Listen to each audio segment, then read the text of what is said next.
There's more to a relationship than love. Hi, I'm Angel. Thanks for stopping by for a green thought from the greenhouse.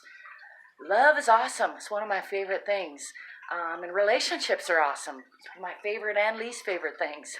They're challenging. And I think whether it's, relationships between plants, relationships we have with food, relationships with significant others, romantic relationships, parent-child relationships, sibling relationships, friendships, friendship relationships, friendly relationships, business relationships, all of those are dynamic and evolving. And I think the temptation is to kind of fall into a preconceived set format of what that relationship means, like all those names I just said to you. You have an idea in your mind of what that means, right? That's already pre-existing. Now, the tricky part is that your idea of, like, say, a parent-child relationship might be very different from my idea of a parent-child relationship.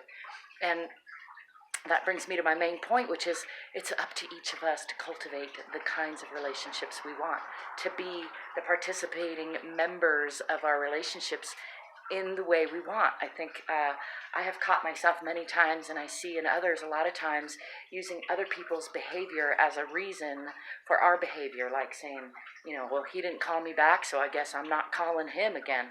And things like that are how we spiral downwards, and instead of making our relationships all they can be, we tend to make them less than they could be. And that's fine, too. Like, there's no right, wrong way about it, really. Life just goes on. We all die eventually. But the enjoyment factor, which has been shown to be, like how rich your relationships are, is directly tied to how rich you feel in your life, how successful you feel in your life. Money will come and go.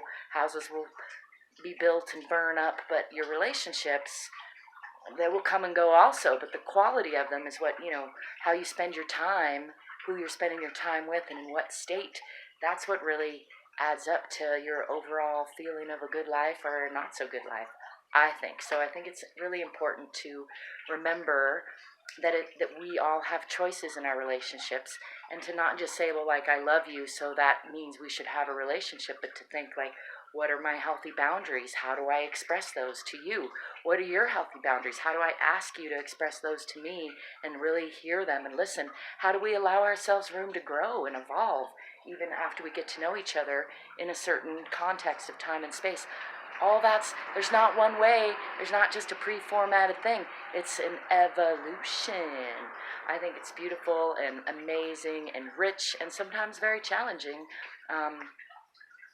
Yeah, but I think it's important to remember, because especially in all our intimate relationships, parent, child, sibling, friendships, romantic relationships, I think we tend to take our people that we're having relationships with, or other animals, plants even, for granted. We think that's always going to be that way, and we develop this kind of relationship, identity relationship, like a fabricated, made-up thing, instead of really just being present in the moment with each other and so if you develop your relationship with yourself, then you bring that relationship to all your other relationships and interactions, and watch the magic unfold.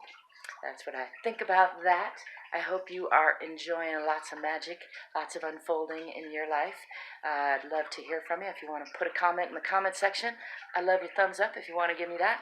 I love it. If you want to, I'm looking out there because I keep hearing something. If you want to show me some support, look in the description. There's lots of ways you can do that. Shop in my store, buy my books, buy my music, hire me, all kinds of ways. So in any case, in all cases, I wish you love, lightheartedness, laughter, playfulness, peaceful conflict resolution, and healthy, happy, dynamic relationships.